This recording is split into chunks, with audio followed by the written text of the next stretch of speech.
পিছিয়ে নেই বিশ্বকাপ উন্মোদনায় বাংলাদেশ। যখনই বিশ্বকাপ খেলা হয় দেখবেন দুটি দলের সাপোর্ট আমাদের এই বাংলাদেশে বেশি। অন্যান্য দলের ছোটোখাটো থাকলেও আর্জেন্টিনা এবং ব্রাজিলের সমর্থক সবচেয়ে বেশি হচ্ছে আমাদের এই বাংলাদেশে। ব্রাজিল একদম নিকটে এসে বিশ্বকাপের ফাইনালের নিকটে এসে বিদায় নিয়েছে। এই জন্য যারা ব্রাজিল রয়েছে তারা মন খারাপ করবেন না।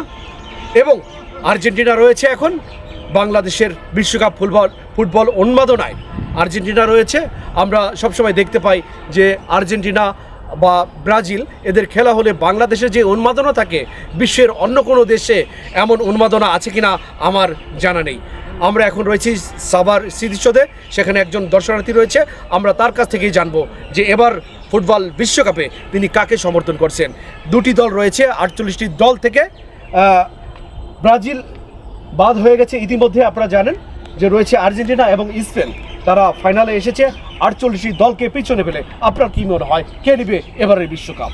আমার মনে হয় বিশ্বকাপ এবার ইনশাল্লাহ আর্জেন্টিনা নেবে। তার কারণ হলো শুরুর থেকে আপনারা যারা আছেন মিডিয়ার লোকজন সবাই দেখেছেন মেসির পায়ের জাদু। আমি না, প্রতিটা বাংলাদেশের যারা আছে প্রতিটা মানুষের আত্মবিশ্বাস বিশ্বকাপ অপরাজিত চ্যাম্পিয়ন হবে আর্জেন্টিনা। উনি বলছেন অপরাজিত চ্যাম্পিয়ন হবে বিশ্বকাপে এবার আর্জেন্টিনা নাকি স্পেন, কে জিতবে আপনার কাছ থেকে আমরা জানতে চাই। আমার তো মনে হয় আর্জেন্টিনা। কেন আপনার মনে হলো যে আর্জেন্টিনা জিতবে? তাদের এই পর্যন্ত যা খেলা হয়েছে তা দেখা যাচ্ছে যে ভালোই খেলা হিসেবে তারা অনেক এগিয়ে গেছে এবং তারা আগের বিশ্বকাপ নিয়েছে। এই হিসাবে আমার মনে হয় যে স্পেন জিতবে না আর্জেন্টিনা জিতবে, আপনাদের কাছে জানতে চাই। আর্জেন্টিনা জিতবে। বিশ্বকাপ হাঁটিহাঁটি পা করতে করতে শেষ পর্যায়ে চলে আসছে। আমি কল্পনা করতে পারছি না যে আসলে আর্জেন্টিনা ফাইনালে আসবে।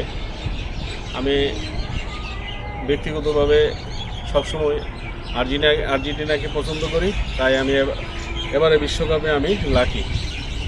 আমার দল ফাইনালে আসছে, ইনশাল্লাহ আর্জেন্টিনাই জিতবে। ট্রফি নিয়ে আর্জেন্টিনা যাবে। আমরা যারা আর্জেন্টিনার সাপোর্টার আছি আমরা এটা আনন্দটাকে ভোগ করবো ইনশাল্লাহ।